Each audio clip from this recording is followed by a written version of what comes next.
Hey, what's up, everybody? I want to welcome you guys to another episode of Here's What I Think with your host, Charles Tabansi, where we discuss everything from current events, economics, politics, and how it all relates to business and life. And today we have an absolutely ridiculous show for you guys. Before we get into it, please make sure you like the video and subscribe to the channel. Be sure to follow me on Instagram. My handle is CTABANZ. So let's get into this topic here today. I don't even know how this is a thing. I really don't. You know, at one point, the United States was a beacon in the world.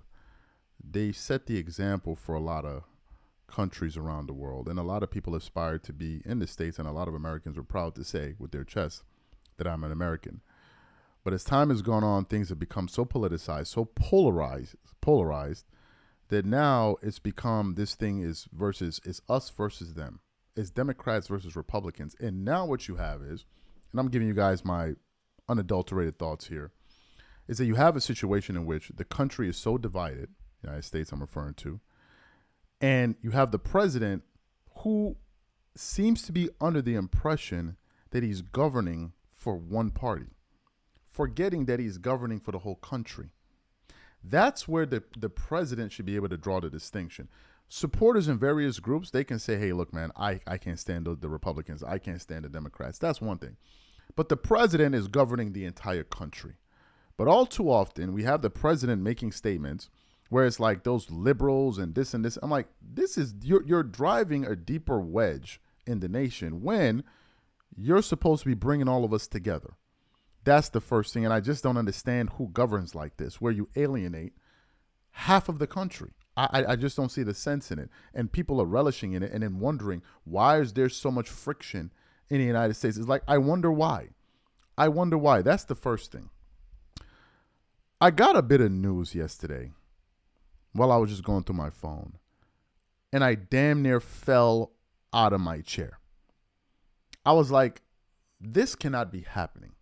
Folks, it's happening. According to the words that the president said himself, and other reports that we're going to get into an article here from BBC.com.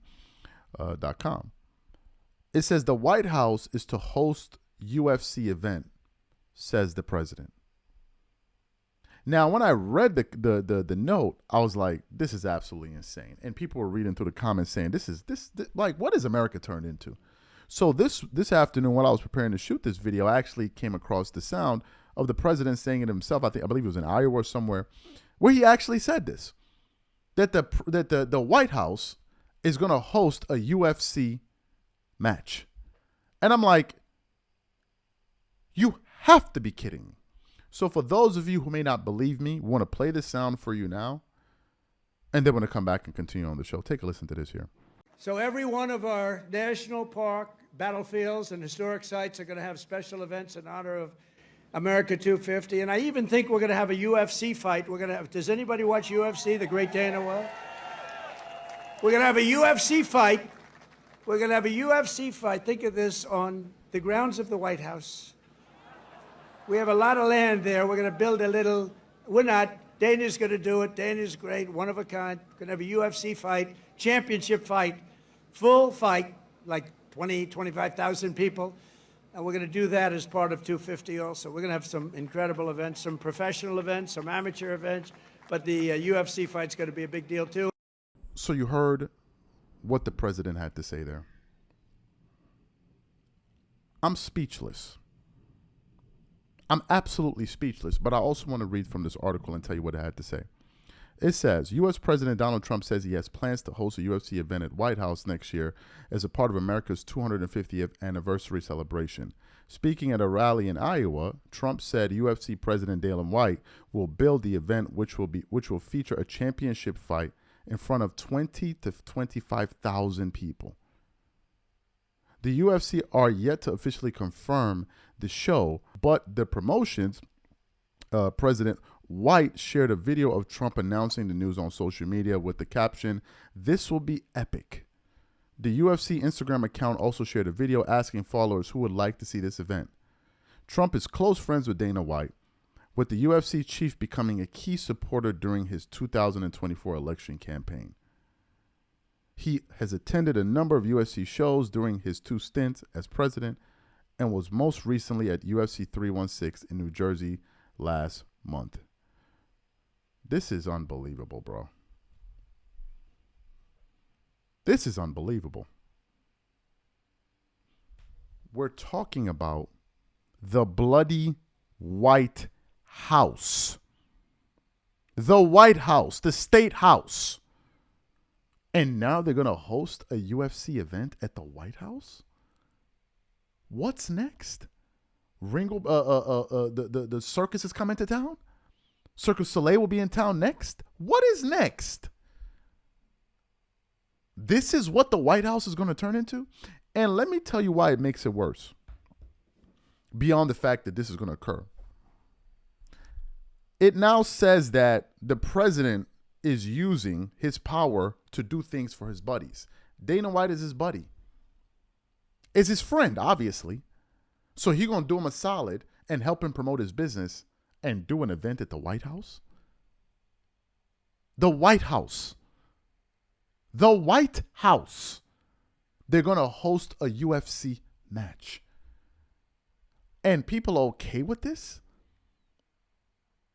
Is this how we represent our country? Is this the way to represent it? I am stunned that we have gotten to this place. Now there are going to people that are going to disagree with me. I don't give a damn. Don't care. Because when people be giving their views, they don't be worrying about what I be thinking. So why I need to be worrying about what people are thinking. But this is disgraceful, bro. And I just don't understand why the president is governing as if he's only governing for half the country. He forgets that he's governing for the whole country. He seems to forget this. It's like us versus them mentality. I'm confused. In an election, people are going to vote what they want. It's the whole point of an election. But it doesn't mean that if you win and those people that didn't vote for you, oh, well, they're on their own. No, it don't work like that. All those people that didn't vote for you, like people in New York, California, did you know they do contribute to the GDP, right? You do know that. You do know that a lot of the things that we pay for federally comes from some of these states and the revenue that they generate. So you are aware of that, right? You know their money contributes to the betterment of the country. I mean, we are aware of this, right? But now they don't matter? So the people that subscribe to this idea, I think, are absolutely insane and they're childish. You're governing for everybody. And a president is meant to bring people together, not further add to the divide. It's just so childish to me. It is just so childish. And I got to say this finally in closing. I am sick of these Trump supporters that voted for Trump and then complaining about the president. Oh, I didn't know he was going to do this. Oh, I never knew he was going to. Where did Donald Trump lie?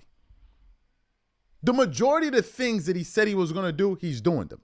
The majority of the things that he said he was going to do, he is doing them. And people, Trump is doing this. Oh, Trump is doing that. I can't stand what Trump did. So why'd you vote for him then?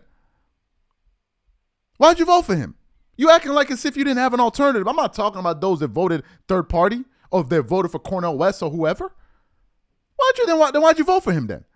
You had an opportunity. You decided to. So then shut the hell up. Shut the hell up. Nobody wants to hear from you, this lot of people.